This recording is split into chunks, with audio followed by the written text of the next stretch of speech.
अस्सलाम वालेकुम स्टूडेंट्स आज हम जो टॉपिक डिस्कस करने जा रहे हैं दैट इज आइसोमरिज्म। या आप लोगों ने आइसोमरिज्म के बारे में 9th या 10th में पढ़ा होगा। जो वर्ड है आइसोमरिज्म ये बेसिकली दो वर्ड्स का कॉम्बिनेशन है। First word is iso and second word is, एक मिनट once.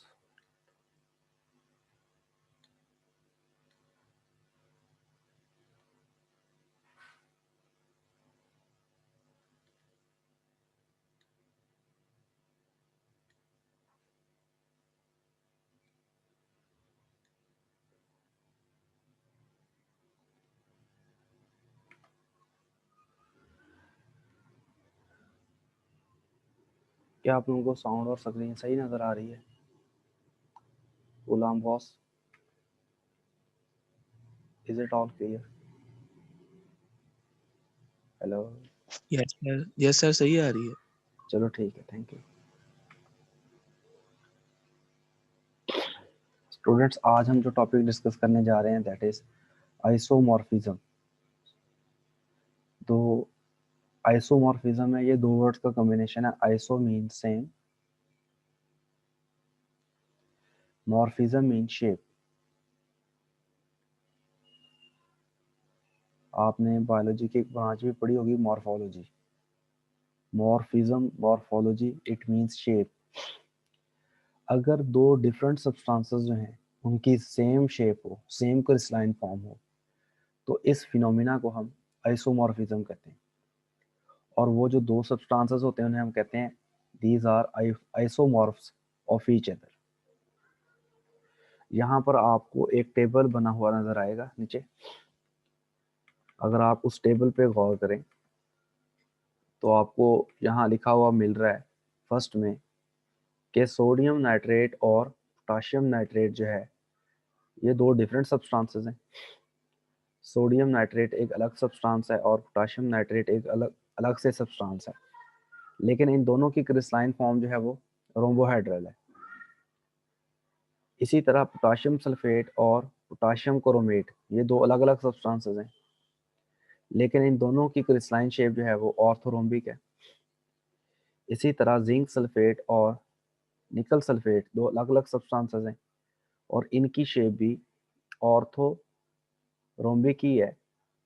डू का मतलब होता है जो ऊपर है एज इट इज नीचे। इस तरह अगर आप देखें सोडियम फ्लोराइड और मैग्नीशियम ऑक्साइड, इन दोनों सब्सटेंसेस की जो क्रिस्टलाइन शेप है वो क्यूबिक है। कॉपर और सिल्वर जो है इनकी क्रिस्टलाइन जो शेप है वो भी क्यूबिक है। जिंक और कैडमियम की जो क्रिस्टलाइन शेप है वो हेक्सागोनल है। यानी अगर दो डिफरेंट सब्सटेंसेस में भी एलिमेंट में भी कंपाउंड अगर वो सेम क्रिस्टलाइन शेप में होंगे तो इस अमल को हम आइसोमॉर्फिज्म कहेंगे कि उनकी जो क्रिस्टलाइन शेप है वो सेम है। क्रिस्टलाइन शेप बेसिकली डिपेंड करती है एटॉमिक रेशो पे। तो वो कंपाउंड्स जिनमें एटॉमिक रेशो सेम होती है उनकी मोस्टली क्रिस्टलाइन शेप भी सेम होती है। जैसे अगर आप NaNO3 में देखें, Na की तादाद जो है पहले एटम की तादाद 1 है, सोडियम की तादाद 1 थी, इसके बाद नाइट्रोजन की तादाद भी 1 है और ऑक्सीजन की जो तादाद है वो कितनी है 3, 1:1:3। ये इसकी एटॉमिक रेशो है। पोटाशियम नाइट्रेट में आप देखें पोटाशियम की तादाद 1 है, नाइट्रोजन की तादाद भी 1 है और ऑक्सीजन की तादाद 3 है। यानी इसकी और इस वाले की क्योंकि एटॉमिक रेशो सेम है इसलिए इनकी जो क्रिस्टलाइन फॉर्म है वो भी सेम है। सॉरी, एरो गलत जगह लग गया।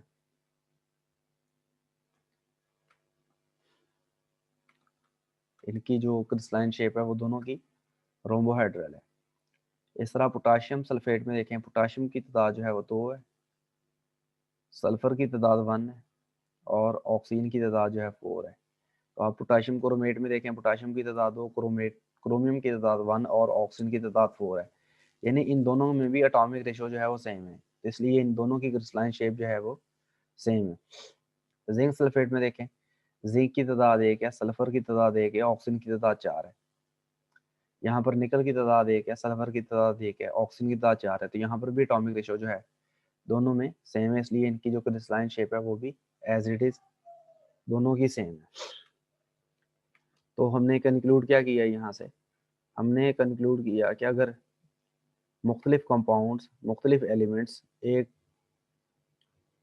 उनकी क्रिस्टलाइन शेप जो है वो सेम हो, इस अमल को हम आइसोमॉर्फिज्म कहते हैं। और वो जो सब्सटेंसेस होते हैं उन्हें हम आइसोमॉर्फ्स कहते हैं कि वो एक दूसरे के आइसोमॉर्फ्स हैं। इसके बाद अगर आप देखो पॉलीमॉर्फिज्म, पॉलीमॉर्फिज्म में आपको मिलेगा कि अगर जो कंपाउंड्स हैं, मुख्तलिफ कंपाउंड्स, सॉरी सेम कंपाउंड अगर डिफरेंट क्रिस्टलाइन शेप में एग्जिस्ट करे, इसको हम कहते हैं polymorphism. Poly mean many, morphism mean shape. अगर एक ही कंपाउंड जो है एक से ज़्यादा क्रिस्टलाइन फॉर्म में एग्जिस्ट करे, जैसे उन्होंने लिखा हुआ है कि सिल्वर नाइट्रेट जो है उसकी दो तरह की क्रिस्टल हो सकती हैं, या तो रोम्बोहाइड्रल या ऑर्थोरोम्बिक। इस तरह जो कैल्शियम कार्बोनेट है उसकी या तो ट्राइगोनल क्रिस्टल हो सकती है या ऑर्थोरोम्बिक। यानी अगर एक ही कंपाउंड जो है एक से ज्यादा तरह की क्रिस्टलाइन फॉर्म में एग्जिस्ट करे तो that is called as polymorphism. Calcium carbonate जो है वो ट्राइगोनल और ऑर्थोरोम्बिक फॉर्म में एग्जिस्ट करता है। ये जो एक ही सब्सटेंस की, एक ही कंपाउंड की जो डिफरेंट क्रिस्टलाइन फॉर्म होती हैं, इनकी जस्ट फिजिकल प्रॉपर्टीज जो हैं वो डिफरेंट होती हैं, लेकिन इनकी केमिकल प्रॉपर्टीज जो हैं वो सेम होती हैं। फिजिकल प्रॉपर्टीज इनकी डिफरेंट होती हैं, ठीक है। तो ये था पॉलीमॉर्फिज्म। नेक्स्ट है एलोट्रॉपी। एलोट्रॉपी और पॉलीमॉर्फिज्म, इनमें क्या सिमिलरिटी है जी? एलोट्रॉपी में होता है जी एक एलिमेंट अगर एक से ज्यादा क्रिस्टलाइन फॉर्म में एग्जिस्ट करे तो इसे एलोट्रॉपी कहते हैं। अगर एक कंपाउंड एक से ज्यादा क्रिस्टलाइन फॉर्म में एग्जिस्ट करे इसे पॉलीमॉर्फिज्म कहते हैं। इसमें आपने कंपाउंड लेना होता है और इसमें आपने कोई एलिमेंट लेना होता है, फर्क बस इतना है। इसमें सेम कंपाउंड है, डिफरेंट क्रिस्टलाइन फॉर्म में एग्जिस्ट करना है, और एलोट्रॉपी में एक एलिमेंट ने एक से ज्यादा क्रिस्टलाइन फॉर्म में एग्जिस्ट करना है। इसमें आप देख सकते हैं कि आप लोग जानते हैं कि जो डायमंड है वो भी कार्बन की एक फॉर्म है, ग्रेफाइट भी कार्बन की एक फॉर्म है। तो जो आपका कार्बन है वो डायमंड फॉर्म में भी एग्जिस्ट करता है और ग्रेफाइट फॉर्म में भी। डायमंड फॉर्म में इसकी जो क्रिस्टलाइन शेप होती है वो क्यूबिक होती है, लेकिन ग्रेफाइट फॉर्म में इसकी जो शेप है वो हेक्सागोनल होती है। यानी आपका compound same, sorry element same है, लेकिन वो एक से ज़्यादा क्रिस्टलाइन फॉर्म में एग्जिस्ट कर रहा है। आप सल्फर में देखें, सल्फर में उन्होंने लिखा हुआ है कि सल्फर जो है उसकी भी दो तरह की क्रिस्टलाइन फॉर्म्स है, रोम्बिक है और मोनोक्लिनिक है। ये आप लोगों को याद होनी चाहिए। इसके अलावा अगर आप देखें यहाँ टिन लिखा हुआ है, टिन जो है वो दो तरह की क्रिस्टलाइन फॉर्म में एग्जिस्ट करता है। क्यूबिक में इसका कलर जो है वो ग्रे होता है और टेट्रागोनल में इसका कलर जो है वो वाइट होता है। तो अगर एक एलिमेंट एक से ज्यादा क्रिस्टलाइन फॉर्म में एग्जिस्ट करे तो this phenomena is called as allotropy. और अगर एक कंपाउंड जो है एक से ज्यादा क्रिस्टलाइन फॉर्म में एग्जिस्ट करे तो it is called as polymorphism. इसके बाद है जी लास्ट टॉपिक है हमारा आपका ट्रांजिशन टेम्परेचर। ट्रांजिशन टेम्परेचर जो है, ट्रांजिशन का मतलब होता है चेंज। टेम्परेचर का मतलब है दर्जा हरारत, यानी वो दर्जा हरारत जिसमें एक क्रिस्टलाइन फॉर्म, एक ही कंपाउंड की या एक एलिमेंट की दूसरी क्रिस्टलाइन फॉर्म में कन्वर्ट हो, तो उस टेम्परेचर को हम ट्रांजिशन टेम्परेचर कहते हैं। ट्रांजिशन का मतलब चेंज भी है, ट्रांजिशन का मतलब इन बिटवीन भी है।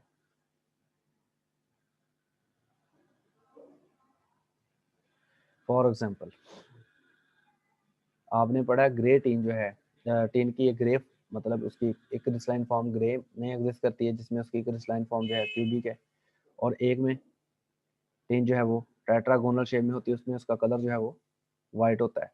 अब यहाँ पर थोड़ा सा आप फोकस करें, यहाँ पर ये उन्होंने लिखा हुआ है 13.2 डिग्री।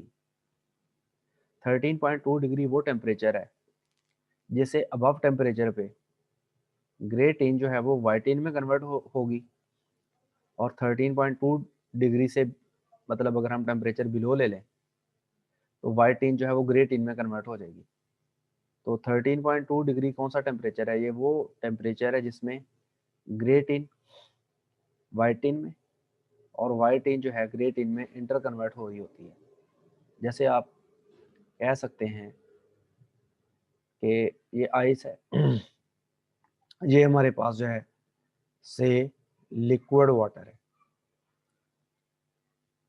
तो यहाँ पर हम कह सकते हैं कि ये 0 डिग्री है। 0 डिग्री जो है वो लिक्विड वाटर का फ्रीजिंग पॉइंट भी है और आइस का मेल्टिंग पॉइंट भी है। मतलब आइस जो है 0 डिग्री पे मेल्ट होकर लिक्विड वाटर में भी कन्वर्ट हो रही होती है, और लिक्विड वाटर जो है वो 0 डिग्री पे आइस में भी कन्वर्ट हो रहा होता है। तो अगर एक टेम्परेचर पे दो फॉर्म्स एक दूसरे में इंटर कन्वर्ट हो रही हो, ठीक है, तो इसको हम कहते हैं ट्रांजिशन टेम्परेचर। सल्फर जो है उसकी दो तरह की क्रिस्टलाइन फॉर्म है, रोम्बिक और मोनोक्लिनिक। तो यहाँ जो ट्रांजिशन टेम्परेचर लिखा गया दैट इज 95.5 डिग्री। तो 95.5 डिग्री पे क्या है, सल्फर अगर मोनोक्लिनिक फॉर्म में है वो रोम्बिक फॉर्म में कन्वर्ट होगी, और अगर रोम्बिक फॉर्म है तो वो मोनोक्लिनिक फॉर्म में कन्वर्ट होगी, यानी 95.5 डिग्री पे दोनों फॉर्म एक दूसरे में इंटर कन्वर्ट हो रही होंगी। तो ये वाला जो टेम्परेचर है 95.5 डिग्री, ये ट्रांजिशन टेम्परेचर है। सेम ऐसे ही पोटाशियम नाइट्रेट जो है वो ऑर्थोरोम्बिक और रोम्बो हाइड्रल फॉर्म में एग्जिस्ट करता है। तो इसके लिए जो ट्रांजिशन टेम्परेचर मेंशन किया गया 128 डिग्री है, यानी 128 डिग्री पे अगर पोटाशियम नाइट्रेट जो है वो ऑर्थोरोम्बिक फॉर्म में है तो वो रोम्बोहाइड्रल फॉर्म में कन्वर्ट होगा, और अगर रोम्बोहाइड्रल फॉर्म में है वो ऑर्थोरोम्बिक फॉर्म में कन्वर्ट होगा, यानी दोनों फॉर्म एक दूसरे में इंटर कन्वर्ट हो रही होंगी 128 डिग्री पे। तो 128 डिग्री जो भी टेम्परेचर आपकी बुक में मेंशन होगा वो ट्रांजिशन टेम्परेचर है। तो यहाँ पर आप देखें सोडियम सल्फेट डॉट NH2O, और यहाँ पर सोडियम सल्फेट जो है उससे वाटर एवेपोरेट हो गया, वाटर मतलब जो है एवेपोरेट होने से ये एनहाइड्रस हो गया, ये वाली हाइड्रेटेड फॉर्म है यानी इसके साथ वाटर मॉलिक्यूल अटैच है, और ये एनहाइड्रस फॉर्म है यानी इसके साथ वाटर मॉलिक्यूल अटैच नहीं है। तो 32.38 डिग्री वो टेम्परेचर है जिसमें दोनों फॉर्म एक दूसरे में इंटर कन्वर्ट हो रही होती हैं। तो ये वाला जो टेम्परेचर है इस टेम्परेचर को हम क्या बोलते हैं, that is a transition temperature. इस तरह आप सोडियम कार्बोनेट देखें, सोडियम कार्बोनेट में फर्स्ट फॉर्म में 10 वाटर मॉलिक्यूल लगे हुए हैं, दूसरे में 7 वाटर मॉलिक्यूल लगे हुए हैं, जिन 3 वाटर मॉलिक्यूल जो है वो क्या हो गए, एवेपोरेट हो गए। तो ये 32.38 डिग्री जो है ये ट्रांजिशन टेम्परेचर है जिसमें दोनों फॉर्म एक दूसरे में इंटर कन्वर्ट हो रही होती हैं। तो किसी का कोई क्वेश्चन है पूछ ले, अगर किसी ने कोई क्वेश्चन पूछना है। ये हमारा यूनिट एंड हो गया, कल से हम इंशाल्लाह अगला यूनिट स्टार्ट करेंगे। किसी का कोई क्वेश्चन है पूछ ले। शाम ने क्वेश्चन पूछना है जी बेटा। सर जी मेरा ये क्वेश्चन था कि जैसे कि वो 13.2 डिग्री सेंटीग्रेड पर होगा चेंज, क्या वो 13.1 पर उसकी काफी चेंज हो जाएगा नहीं, कि एकदम से सारा चेंज हो जाता है? एकदम से सारा चेंज हो जाता है। यानी कि 13.1 पर वो ग्रे ही रहेगा। हाँ, असल में ना जो ये वाली साइड पे फॉर्म्स लिखी गई हैं ये इस टेम्परेचर से बिलो टेम्परेचर पे, चाहे वो 0.1 ही हो चाहे 0.001 ही हो, इस टेम्परेचर से बिलो में उन्होंने इस फॉर्म में एग्जिस्ट करना है, इस टेम्परेचर से हाई फॉर्म में उन्होंने इस टेम्परेचर पे एग्जिस्ट करना है, लेकिन इस टेम्परेचर पे दोनों फॉर्म में एक दूसरे में इंटर कन्वर्ट हो रहे हो ना, यानी इसी एग्जैक्ट टेम्परेचर पे मतलब जो है वो स्टार्ट करता है इंटर कन्वर्ट होना। जी मोइज, जी गुलाम गौस। सर ये जो डायनामिक इक्विलिब्रियम है इसको हम किस डिफाइन करते हैं? एज अ ट्रांजिशन टेम्परेचर को हम किस तरह डिफाइन करेंगे इसके अंदर? ट्रांजिशन टेम्परेचर को किससे डिफरेंट हम करेंगे sir, dynamic equilibrium. Dynamic equilibrium जो है वो ये डायनामिक इक्विलिब्रियम ही है ना, डायनेमिक इक्विलिब्रियम वो टेम्परेचर होगा ना जिस temperature, sorry, dynamic equilibrium process का नाम है और ट्रांजिशन टेम्परेचर है, यानी जिस टेम्परेचर पे डायनेमिक इक्विलिब्रियम एस्टेब्लिश होगी। हेलो हेलो जी सर बिल्कुल ठीक है वो टेम्परेचर जिस टेम्परेचर पे क्या होना है, डायनेमिक इक्विलिब्रियम जिस एस्टेब्लिश होनी है। उसको हम ट्रांस हाँ ओके ठीक सर। है। और कुछ? Liquid crystal okay, liquid crystal वाला सिलेबस में नहीं है। लिखा हुआ सर जी 4.3। मुझे स्मार्ट सिलेबस जो है वो आप, यार नहीं है सिलेबस में। मैंने आपको सेंड किया होगा सर जी, देखिए। और यार मैं को 100 दफा चेक किया है। एक मिनट रुको,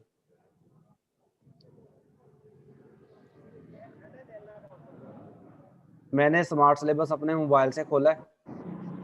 एक मिनट रुक जाओ। अब इसमें आप लोगों का जो पहला टॉपिक था, यहाँ जो मेंशन है, ये दिया हुआ है इंटरमॉलिक्यूलर फोर्सेस।